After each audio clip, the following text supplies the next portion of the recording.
अब इमाम तबरानी रहमतुल्लाह अलैह ने एक हदीस नकल की है, फरमाने लगे ये शहद की जो मक्खी है ये जहन्नुम में नहीं जाएगी, ये जन्नत में जाएगी। और कुरान करीम के अंदर इसका जिक्र भी मौजूद है, सूरतुन नहल आयत नंबर 68 के अंदर।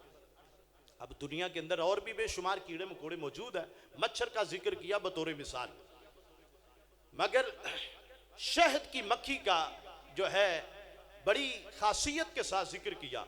और हदीस के अंदर फरमाया गया, इमाम तबरानी ने इस हदीस को नकल किया कि ये मक्खी जहन्नुम में नहीं जाएगी, जन्नत में जाएगी।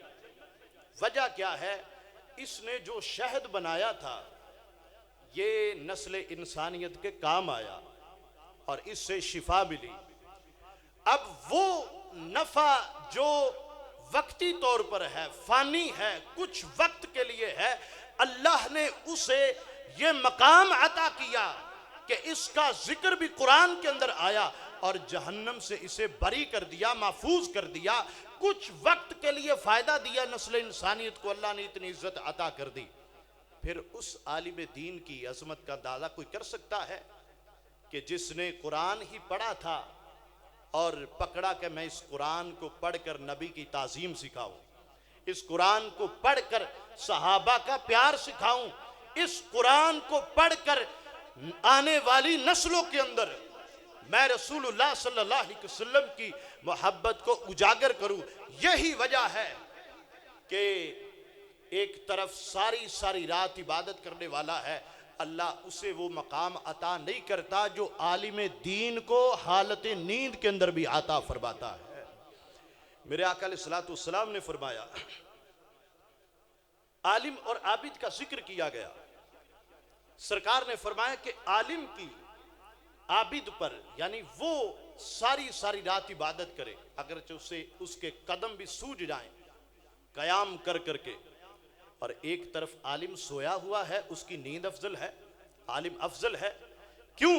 उसने जो किताबें लिखी, तकारीर की, दर्श दिए, आगे शागिर्द तैयार किए, हाफिज कुरान बने, आलिम बने, मुफ्ती बने, उसके तो सवाब का सिलसिला जारी व सारी है। तो लिहाजा आबिद की इबादत से उसको वो सवाब नहीं मिलता जो आलिम दीन को अल्लाह हालत नींद के अंदर भी आता फरमाता है। आलिम दीन की आबिद पर इस तरह फजीलत है कि मेरे आका अलैहिस्सलाम ने फरमाया कि जिस तरह मेरी तुम्हारे अदना पर फजीलत है, आलिम दीन के लिए मछलियां, परिंदे, चींटियां, हर मखलूक आलिम दीन के लिए बख्शिश की दुआ करती है। यहां पर उलमा ने लिखा कि जो हलाल परिंदे हैं वो आलिम दीन के लिए किस वजह से जो है बख्शिश की दुआ करते हैं, हलाल परिंदे। अब दूसरों का तो मैंने नहीं पढ़ा, तो ये जो है इस बात की ये सुनने में आई, बाकायदा उलमा ने इस पर तशरीह की कि जो हलाल परिंदे हैं वो आलिम दीन के वास्ते किस वजह से बख्शिश की दुआ करते हैं।